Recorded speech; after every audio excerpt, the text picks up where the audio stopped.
What's going on, boys and girls? So we're here with another reaction video. This one is not to English Bob. This one is to STS Tech. So I've reacted to a good portion of his videos. Recently he made a comment whining, crying, bitching, moaning about how his Proton for Steam video got crapped all over on. I hate to break it to you, homie. It was a crappy video. You can be proud of it all you want. End of the day, it was a Lunduke-sized lack of content that made it crappy. End of story. Nothing less. Nothing more. Nothing less. Like that. That's just what it was. It was crappy based on the fact that it didn't bring a point to the discussion of Proton, because at the end of the day, you didn't even make a point. It was, what if Valve closed sources this? What if they do this? What if they do that? And really, at the end of the day, is your argument should have been, it's up to developers. That's what made that video crappy. So let's get into this one, which I would like to note. This was published on July 14th, 2019. Ubuntu Axes 32-bit apps support. Why did it take you a month to almost do this video? Second of all, if you're gonna do one of these news videos, can you at least do them in a somewhat timely manner? Because they announced that on like the 19th of June. By the 27th, they had essentially reversed it. You published this 3 weeks later, almost. Timing is a damn thing. Might want to just an FYI. So let's roll into this and see if my brain melts. Because I really hope not. Good evening, ladies and gentlemen, boys and girls, children of all ages. Welcome back to the worst YouTube tech channel on this planet today. I wouldn't say worst. Second worst, probably. Lunduke's ahead of you. Today's video is on Ubuntu and should they kill 32-bit application support. This one's gonna get a little spicy, so be forewarned. So without further ado, what do I think about this? Should Ubuntu kill 32-bit application support? I believe absolutely not. And I'm going to say that hard and fast. Absolutely not. I believe it is well worth it for Ubuntu to keep it. Some argue otherwise. They say, well, 64-bit's been around for a long time now. That's an argument. They say it's become standard these days, and the argument about 64-bit being around forever is not specifically tied to application support. Part of it, but not the whole argument. The whole argument is 64-bit architecture, hardware architecture, has been around for fucking 15 years. How long do you support 32-bit apps? At the end of the day, the argument whether or not to support 32-bit apps is a valid argument. There are things that are written in 32-bit apps that need to run consistently. At the end of the day, you know, how many systems still run in the background that long ago should have died out? There's versions of Warp OS, OS 2 that run in ATMs still. Actually, technically, OS 2 killed support a long time ago, but they still run them. It's because the applications that need to run on that machine are what that need that OS. There's still versions of Windows 95 or 3.1 still being relegated to 16-bit apps and all the other garbage. There's a reason to run that stuff, and that's fine. But you get to a question of how long do you support legacy?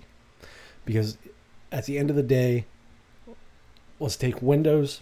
Its biggest strength is also its biggest weakness. The legacy of stuff just working across a bunch of stuff, a bunch of 95 to now, is great. Except one thing. When it don't.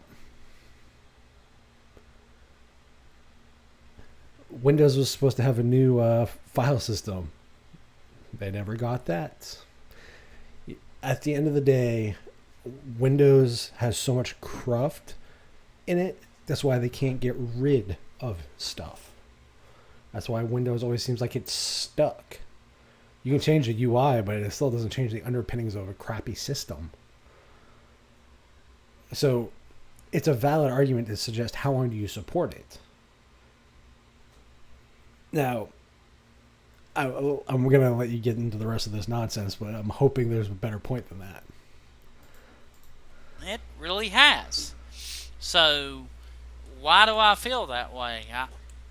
I initially, my initial thoughts were, well, I mean, 64-bit programs have been written for a very long time now, for years, and I kind of thought the same way. Well, I actually changed my mind, and I changed it relatively quickly after doing some research and watching a video that I'll link down below of Switch to Linux. So why?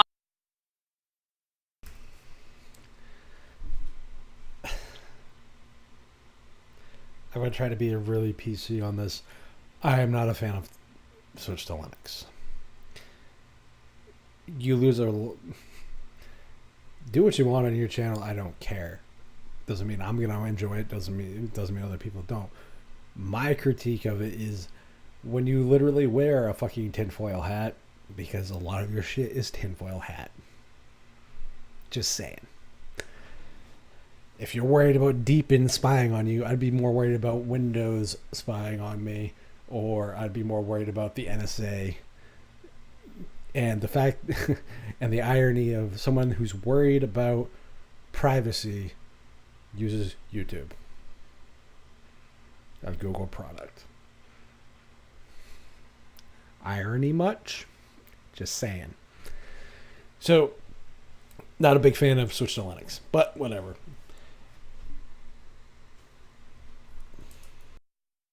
Why the sudden change? Well, I thought things out and I made a decision. And I tried not to be too emotional about it. I tried to give Alan Pope and team at Ubuntu the benefit of the doubt and just try to put people in a more positive light and be more open-minded as to why. Reason number one. Games still require 32-bit support. Not all games that are developed today or have been developed in the past are made with only 64-bit support. There are usage cases in the business environment where your boss or employer may have you run 32-bit applications that are older programs and they may no longer be being developed, but for the workflow of their employees and for the company's success, they do rely on the software, for better or for worse. Companies are generally slower to progress in technology. Brian Lunduke has touched on this in his explanation that companies will probably not run Node.js or Ruby on Rails. They will likely run very old programming languages from the dark ages. That's actually quite normal. So not everybody's bleeding edge running Fedora and only running 64-bit programs and snaps and flatpaks everywhere. A lot of us are more conservative and we're in the mission critical activities for our work. So when we run Ubuntu, we need to be able to have those underpinnings and backward compatibility in place to support what we have to use to get our work done. Or if we have older games, a lot of gamers have older games that they run and they've paid for those games. I think they should be able to run those games in the event that the games are not do not have 64-bit support. Another thing is developers. You can't really expect a developer to go back in their catalog and update all of their 32-bit games to 64-bit architecture. That is not viable. So other distros provide 32-bit libraries so that 32-bit programs can be run. I believe it's worth the time.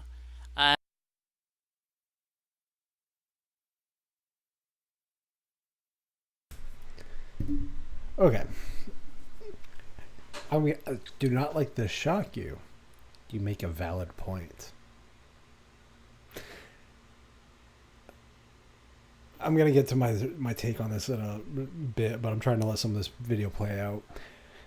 As far as the reasoning, you can't.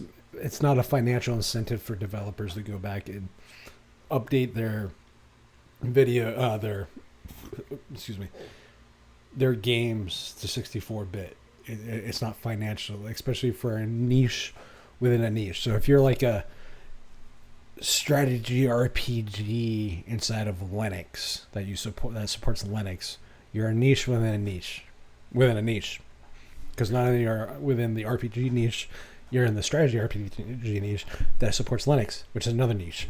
So you're not going to probably go back and support it. So that's a waste of time and money. One of those you can't ever get back.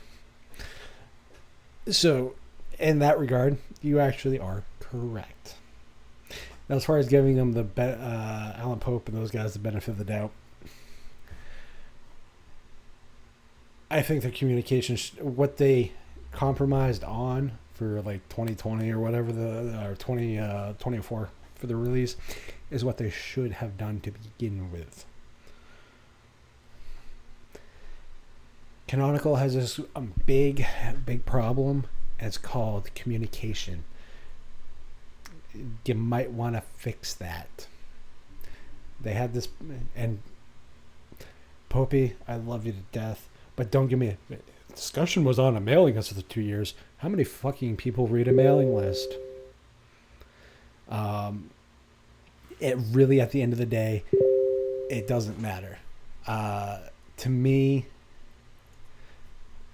that's not those kind of announcements, or this. You have to be much more in the open, much blog post, company release, whatever. Telling, oh, read the mailing list. Not an answer. Well, we had a discussion in XYZ in the mailing list. Talk about a niche within a niche. There you go. So, you actually have a point. Oh my god, a video that actually said something that you had a fucking point. Things are freezing over. As I mentioned before, this leads into the reason number 2. As I mentioned before, there's a lot of usage cases out there still left for 32-bit applications. It's as simple to install for the user as a one line in a terminal that's like sudo apt install lib, whatever the library files are, the package for 32-bit libraries. Also, you can go into a terminal in Synaptic and click a few buttons and install it relatively easy. So it's really not a big deal on the end user. Is it really not worth your time? For users that obviously demand it.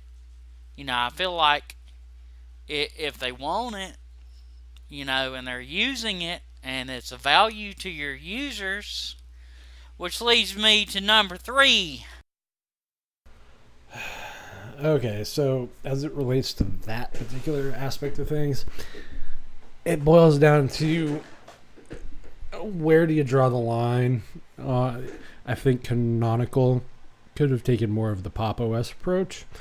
Said, hey, we identified these libraries that, like, I don't know, Steam needs or X, Y, or Z needs. One of the criticisms I had about a discussion on certain shows that somebody mentioned was that, well, it's a big catalog of 32-bit crap. Just weed out the crap that's actually needed. Because what was it? I believe Pop OS or System 76 said it was like 176 packages and like 115 different things or just something along those lines that they needed to maintain for, things like Steam to work. I think that's a valid criticism. It's valid. Like, weed out the crap that's not needed. If something as big as your biggest backer is saying, hey, what the fuck, you might want to take a look at that. And that was the problem. Again, it's communication. And Canonical, yet again, you guys show that you suck at it. Users' voice matters. Who are you serving, Ubuntu? I mean, you are losing focus on who you're making this operating system for. So I guess you need to sit back as an executive at Ubuntu, if you're Mark Shuttleworth or if you're one of the higher ups on the development team, and such as Alan Pope or what have you.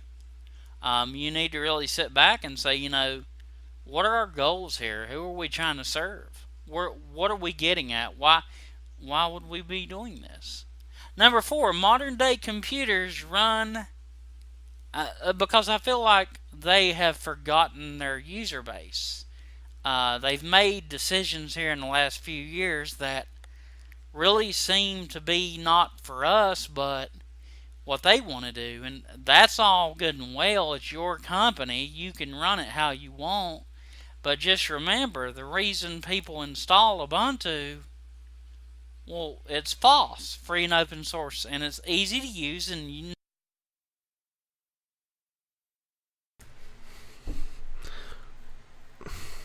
Don't use the fucking FOSS argument ever. You can have a preference for the... Okay. Who do they serve? Apparently, part of it is themselves. Part of them is their markets. Part of them is a lot of things. Here's Ubuntu's problem. Canonical's problem, specifically. I'm not going to call it Ubuntu's problem. Specifically, Canonical's problem. When you serve too many masters, you're going to please none of them. Ubuntu wants to be all things to everybody, but can be nothing to anybody.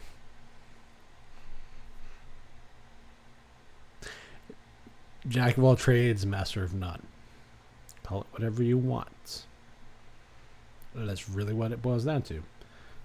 End users, corporate users, IoT, edge case, Azure, deployments, servers, yada, yada, yada. It wants to be everywhere, but it's not doing any one particularly well over the other. And that is really its biggest problem. Big strength is that it's everywhere, so great support. Worst problem is that it's everywhere, and you have one company trying to please everybody.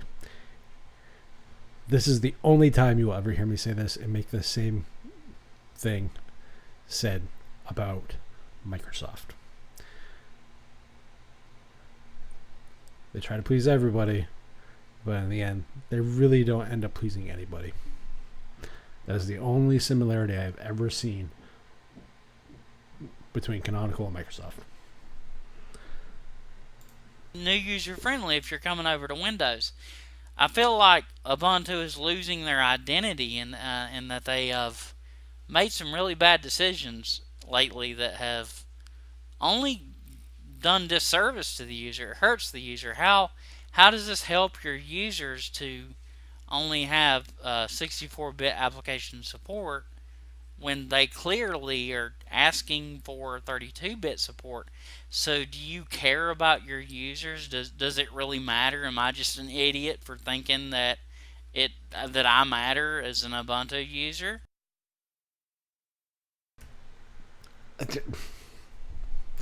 Talk about a softball that you just left up there. I'm going to leave that one alone. Are you an idiot? No. I'm just going to be nice. No. Really, at the end of the day, Canonical's problem is trying to please everybody. It's not gonna be able to. Never will be.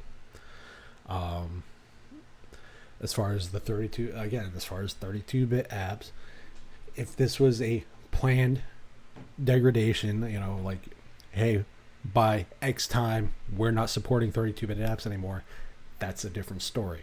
It's the way they communicated. It was god fucking awful. I'm sorry, a mailing list is not, it's available to everybody. It's still a garbage way to communicate or have a discussion about an idea that you guys are looking to propose. And that's really what the biggest argument. That's the only argument to have here. This video is so... Here's the problem. This is like a what if or how come or why. Or at the end of the day, it boils down to it doesn't matter right now at this moment because this video is 3 weeks late. The reverse decision, they're supporting select libraries like they should have done to begin with. Then potentially after 2004 or whatever release, it's going to be sunsetted. That's how it should have been planned to begin with. But no, Canonical does a garbage job with communication. Especially when they let the press run with crap. Poopy, please, for the love of God, will you guys learn to communicate better? And I use the term press very, very, very, very loosely with the technology people that like to pretend that they're journalists.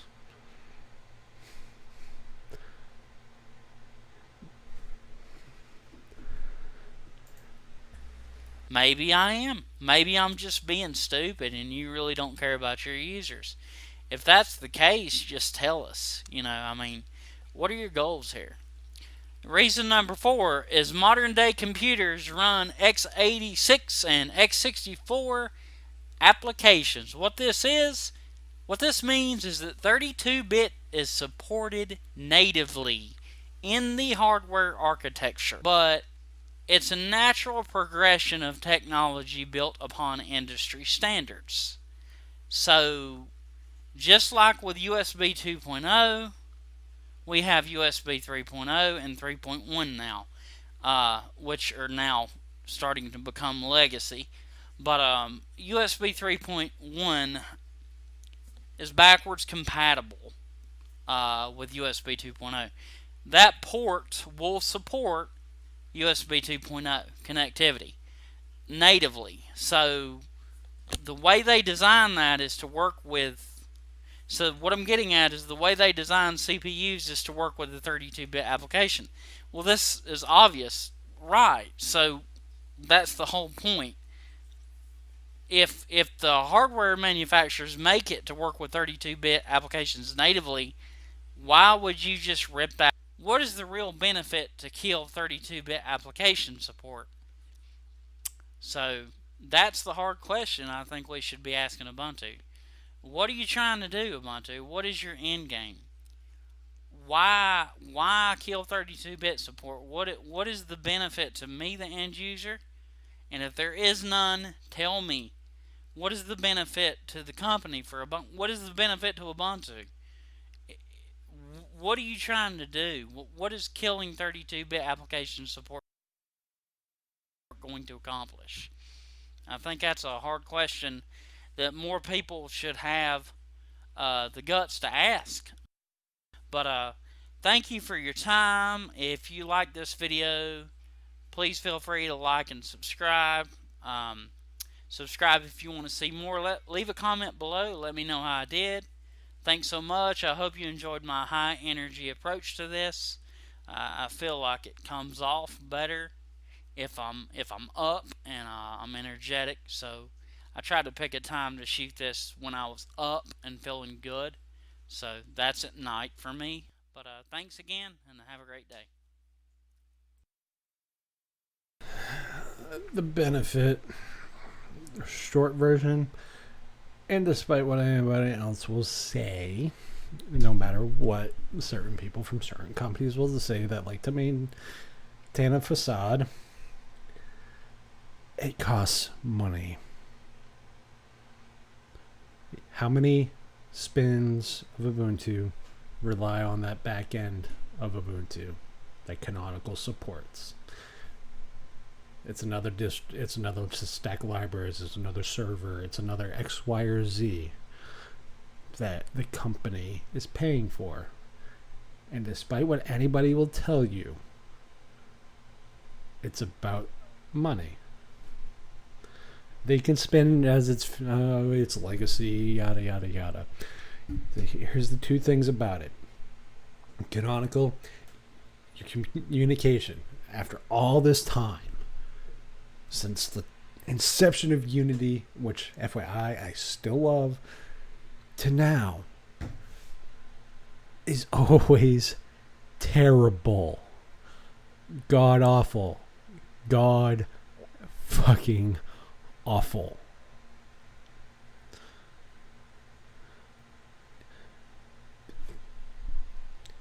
You guys are more than just a bunch of technical users that use your OS, that rely on applications, etc. Your communication with the everyday end user that Canonical preaches to and likes to be a part of, you guys tend to forget to communicate with them.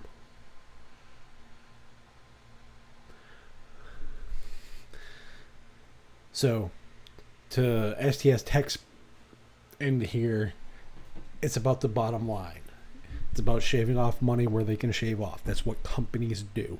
If they can shave off even a few thousand here, a few thousand there, to them it adds up. And that's fine. You know, that's less staff or less of a hardware support, less X, Y, or Z. So anybody who tries spinning it as some other way, again, I hate to say it, they're being full of shit. Because that's really what matters at the end of the day. It's not because, oh, nobody uses it, etc. As far as, because if nobody used it, then why do so many goddamn applications rely on it? What is the biggest contributor to the open source graphics stack? The KWin, etc. rely on 32-bit apps, 32-bit libraries. Because it allows the biggest portion of their catalog to work on the platform. Basically, to my take on it is that you want to write a 32-bit app, go ahead. You want to write a 64-bit app, go ahead. You want to write a 16-bit app, go ahead. It doesn't matter what kind of app you want to write. There should be a way, as much as possible, to be some type of cross compatibility with things. You know, 3.1 is still backwards compatible with 1.1, etc. That kind of stuff is important. Granted, hardware is easier than libraries, and Linux is a moving target. Not saying I discount that, but I think this video would have been relevant 3.5 weeks ago. 3.5 weeks ago than it is now. I think the planned degradation and the planned support to go away for 32-bit should have been communicated clearer, and that's on Canonical. Yet again, you guys suck at communication. Why am I not surprised? As far as this video, there's actually points I agree with. It's really not worth a lot of yelling and screaming. There are some things, critiques that I can do a little more timely there, homie, on your opinion if you're going to give one. And 3 weeks is a bit much. And just I got other critiques, but if you want those, just email me, because some of that stuff's not worth putting in video. So anyway, you guys know what to do. Rate, comment, subscribe. Find all the info for the original video, Patreon, and Igala down below. Peace.